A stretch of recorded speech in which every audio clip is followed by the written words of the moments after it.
So here we have the Ford Kuga Titanium TDCi 4x4 automatic on a 17 plate. I'm going to show you around the outside of the car first of all, and then we'll hop in and I'll run through a few controls on the inside. But as you'll see from the outside, it's a 5-door car with alloy wheels and tinted windows around the rear. Let's hop inside the boot first of all, and then we'll work our way around the rest of the car from there. So you'll see as we approach the boot area, we've got those twin exhaust pipes, reversing sensors. This car's also got reversing camera, which I'll show you when we're inside the car, and loads of boot space, along with that 60/40 split folding rear seat. Okay, so we're just going to work our way back round to the front of the car now. And I'm going to hop in and run for a few controls on the inside. Now that we've done a full circle of the car, you can see that it's in fantastic condition the whole way round. Just before I climb in, I think it's well worth seeing the interior from this exterior point of view. You've got these half leather seats, which are in fantastic condition, as you can see. Carpet areas are great as well. There's plenty to run through on the dashboard, so let's hop in and we'll do that now.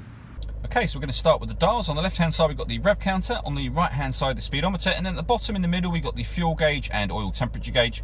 Above that we have a trip computer, which includes quite a lot of information. So at the bottom you'll see the total miles on this car are 10,526.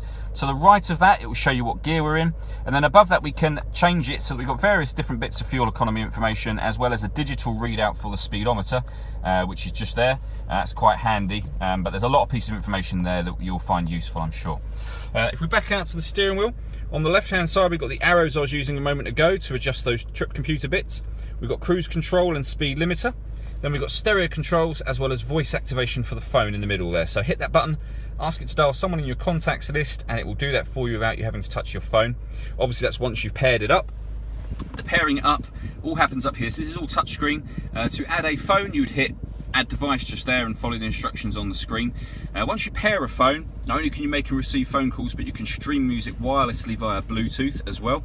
This car's also got a CD player, and then the ability to connect music up via USB socket as well.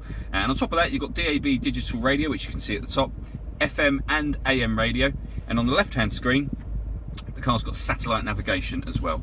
I mentioned when we were around the back of the car that we had a reversing camera.